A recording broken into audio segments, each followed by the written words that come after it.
6 is on your side tonight with some life-saving reminders. As temperatures drop and we're tempted to warm up our cars or turn on that space heater, the potential for carbon monoxide poisoning increases. Our Bella Caracta shows us why it's important for you to know the difference between smoke alarms and carbon monoxide alarms. Do you know what this alarm pattern means versus this one? It's the same sound, same tone, but it's a different cadence. This one, with 4 shorter, quicker beeps, is for carbon monoxide, while this one, with 3 longer beeps, is a smoke alarm. Many newer models combine smoke and CO detectors, so it's important to know the difference.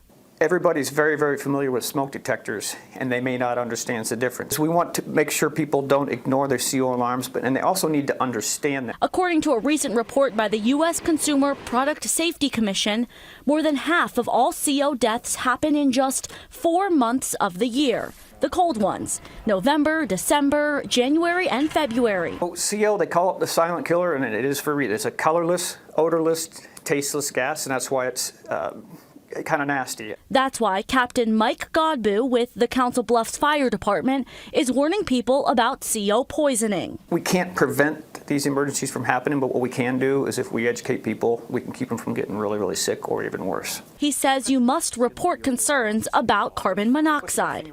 If it goes off, call us. One call could save multiple lives. That's why these detectors are important to tell you. Warning, carbon monoxide. To tell someone. Godbout says the first step to treating someone is to give them fresh air. You get a headache, you feel really, really tired, things like that kind of mimic flu-like symptoms. Sometimes you get a little nausea. For Council Bluffs residents, you can get a free portable carbon monoxide detector and get it installed for you. It's made possible by a grant, and here on your screen you can see the stock that they have. All you have to do is call the fire department administrative headquarters to make an appointment. You'll find that number on our website at WOWT.com. On your side, Bella Caracta, 6 News.